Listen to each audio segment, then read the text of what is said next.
We are thrilled to have this opportunity to talk with poet and writer Shelley Puhak about her first nonfiction book, The Dark Queens, the bloody rivalry that forged the medieval world, which was published earlier this year by Bloomsbury. Publishers Weekly gave it a starred review, and Kirkus called it a lively, well-researched history focused on powerful women, which we wholeheartedly agree with.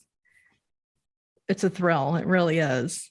Shelley has also published 2 collections of poetry, Stalin in Aruba and Guinevere in Baltimore, and a 3rd collection is coming out in October called Harbinger. Welcome, Shelley. Thank you for having me. So excited to talk with you, ladies. Shelley, at the very beginning of the book, you talk about the concept, and I'm not sure if I know how to pronounce it, damnatio memoriae, which means condemnation of memory. And can you talk about that concept and how it affected these 2 queens that you come to write about? What a great lead-in, thank you. I'm thinking especially of this, one phrase that really encapsulates this for me is by a writer named Rebecca Hall, who has this great book, Wake, The Hidden History, I think it is, of women-led slave revolts. But she says, if you believe something doesn't exist, you don't go looking for it. And worse, if you stumble upon it, you still can't see it. And I think that speaks right to it, your point, that if we believe there weren't powerful women in the past, that there isn't this scaffolding that we ourselves are building upon, you don't go looking for these women. And when you find them, when they're right in front of your face, you're completely unable to see them. So I think in this case, once I really started researching Queen Brunhild and Queen Fredegund, you find traces of them everywhere. And this is 1400 years later, and they were hugely important. But there's this idea that because we've decided that they didn't exist, that they've been kind of condemned to be forgotten, we make it so. And I am just as guilty of that as I think anyone else. I had no idea that these 2 women existed, and I stumbled across them completely by accident. So I was researching something completely different.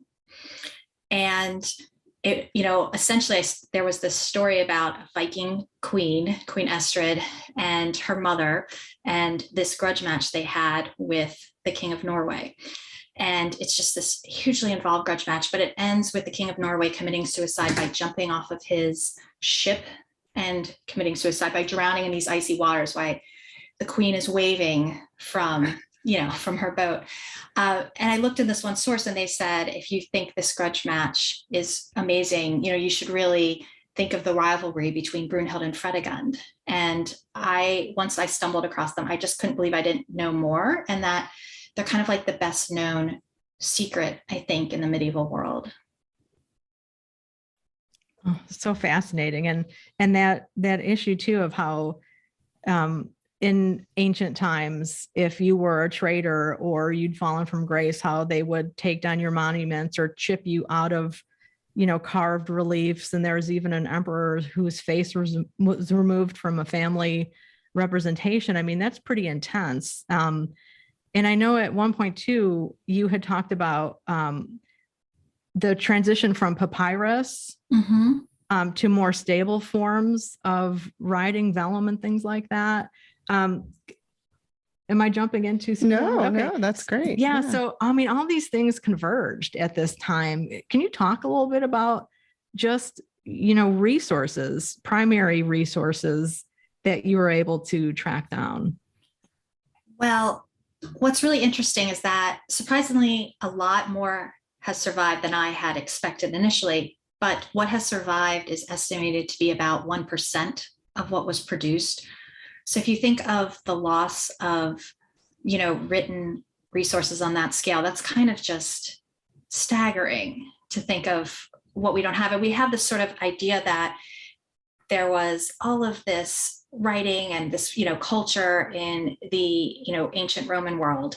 And then suddenly Charlemagne just resurrects it out of nowhere, where were they finding it? How were they able to recopy these Greek and Roman texts if they weren't being preserved? So there's this sense that a lot was lost, but a lot was also, there's this huge amount of continuity and a lot that is still being produced. But that said, it was still like an incredible challenge. I was able, thankfully, to rely on 2 eyewitness accounts of these 2 men who actually knew these queens and were there for most of these events. Obviously, these men have their own biases, so you have to sort of sort through those. And then that I was able to supplement with a lot of accounts of their contemporaries. So there are other kings, popes, rulers who might not have met them face to face and are only corresponding with them, but they're able to tell you what the gossip is, and a lot of their letters are preserved. We do have some letters from one of the queens herself, and we have some letters that were written to the other ones. So we do get a little bit of a sense of their voices. And then, a huge amount of it is chronicles that you're sifting through that were written at the very end of the queen's lives or right after.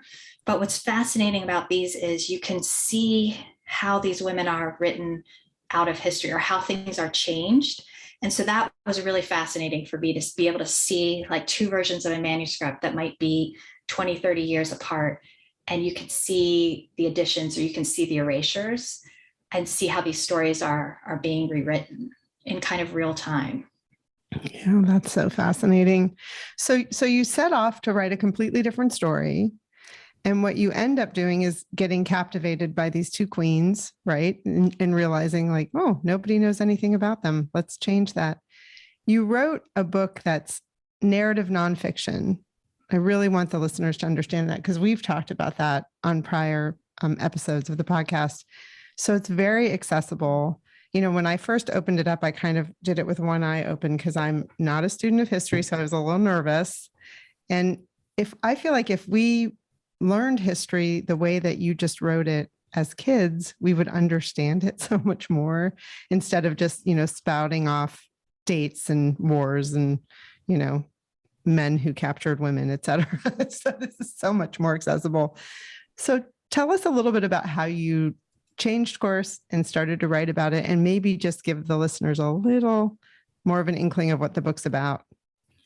Sure. So this book is essentially, springs from a complete and utter failure. So, the project I thought I was working on that book completely blew up. But I think it's just to remind everybody that sometimes when it's happening, it feels awful and so demoralizing. And you wish you could, see your future self or tell yourself, just hang in there because the seeds of your next success are embedded in this failure. And you kind of just, have to barrel through. But when I came up with this story, I remember came across this story, talking to my agent saying, somebody should really do something with this. And she was like, well, you could. And so, I kind of was like, well, but that's how I got started. And some things that really captured my imagination, just to set the scene for you all, is there was these like sort of eerie convergences for me personally, in that the 6th century is not a time that I was really familiar with. And I don't think many people are, because of the things we talked about, like the lack of sources. It's just not a really well-known dynasty. But at that time, like these 2 queens, to set the stage, as children, they survived this horrific, climate change where the temperature of the earth has changed 2 degrees, except it's 2 degrees colder instead of 2 degrees Celsius warmer. But that's something that we're dealing with. And the ramifications that has, this just sets off this endless chain reaction. And at the same time, there's the bubonic plague making the rounds, which is also just hugely destabilizing. So at this time period, during this time period, we have all of this destruction and chaos, but we also have an immense amount of social mobility. So the people who are able to survive are able to really be creative about how they want to move forward. And oftentimes we have, I don't want to go so far as to say it's a meritocracy, but there's that sense that if you can prove that you're the most capable individual and that you can get a job done, people are less willing to look at things like your family background or your breeding and say, okay, we'll give it a shot. So on the cusp of this, we have Brunhild, who's born in Spain, and she is the 2nd daughter of the Visigoth king. And because this king has no sons, he grooms his eldest daughter to be his heir and his youngest daughter to make a match, but they're both really well educated. So that's something that I think is important for people to know. And they get not just a tremendous classical education, but also a real political education from their mother, who we learn was also, hugely influential on her husband and on his reign. And at the same time, we have this enslaved girl named Fredegund, who sort of comes from nowhere. We don't know much about her, except we know that her family, she was low-born. She was not from a noble background or a very wealthy background. It seems to have been an orphan. And she has become the concubine of a Frankish king. And so around this time, these two women are going to become sisters-in-law by eventually both marrying two Frankish brothers who are ruling in, we might say, roughly what is now France, Germany, the Netherlands, Switzerland, this huge Frankish empire. And so they're going to become sisters-in-law under these very unusual circumstances, and they're going to become political rivals and essentially spend the bulk of their lives jockeying with one another for power.